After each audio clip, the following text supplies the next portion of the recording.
The job interview handshake is way overrated. It may be the most overrated, overemphasized part of the entire interview. What up, fam? Dr. James W. Stalkup, aka Jimmy Joe Coaltrain. I'm like the Henry Rollins of getting your creditors to quit calling. Today, we're going to talk about the job interview handshake, the myths, the rights, the wrongs, and at the very end, I'm going to give you some bonus content about the one type of handshake that you can do that just puts me through the roof. I can't stand it. But let's go ahead and get started. So, the handshake is way overrated. I've interviewed a lot of people. I can't remember a single handshake. After a single interview panel, I don't think I can remember the handshake of any of the applicants. Now, don't get it twisted. That's not to say that there aren't things that you can do wrong during the handshake. And even shaking your hand is wrong to me because I'm a doctor and I know how filthy your hand is and I do not want to touch your filthy hands. But I have to. I will go to a trade conference and put my arm in a sling to avoid shaking hands with all the vendors. It's a fact. So let's talk about 5 things that are important to remember in the handshake. First thing, one of the reasons that the handshake gets so much emphasis is that's the first time that they see you. And so they are rolling up your professional appearance into this sort of handshake.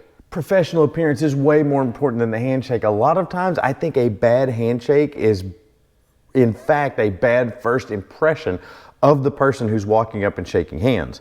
Which is to say, I think that there is a conflation of the person's professional first impression by their appearance with the handshake because those two events happen very close together. Secondly, don't ever talk during a handshake. Shake hands and get out of there. This thing where people shake hands and they try to somehow talk to you is just, well, it's the worst. The third point, don't pump too long nor too aggressively. Don't be an aggressive pumper. Don't be a long time pumper. Few pumps, that's it. Number 4, never involve the other hand in a handshake. Don't do this thing where you shake hands and then somehow cover their hand. I don't know. That feels like there's about to be an abduction or something. I don't know what that is. Don't do that. And the 5th one, I'm going to save for 1 second. So real quick, click like and click subscribe if you like the content. If you're looking for a job, hey, if you're not looking for a job, clicking like and subscribe might help somebody else to get one.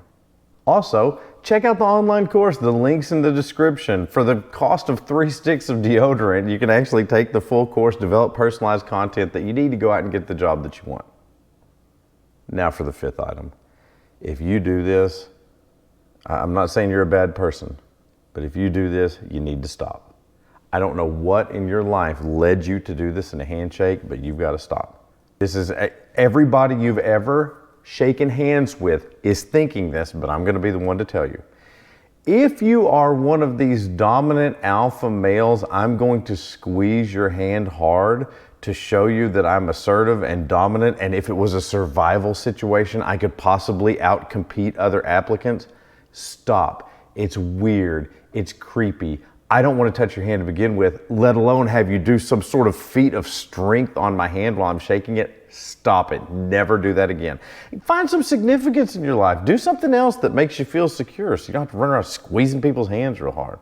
So that's it. The handshake is overrated. There's a lot of other stuff that you could focus on that's more bang for your buck when it comes to an interview, but don't do any of the naughty things in a handshake. Don't do any of the don'ts. Hit the do's and focus your energy on all the other aspects of an interview that are so important. Thanks for watching.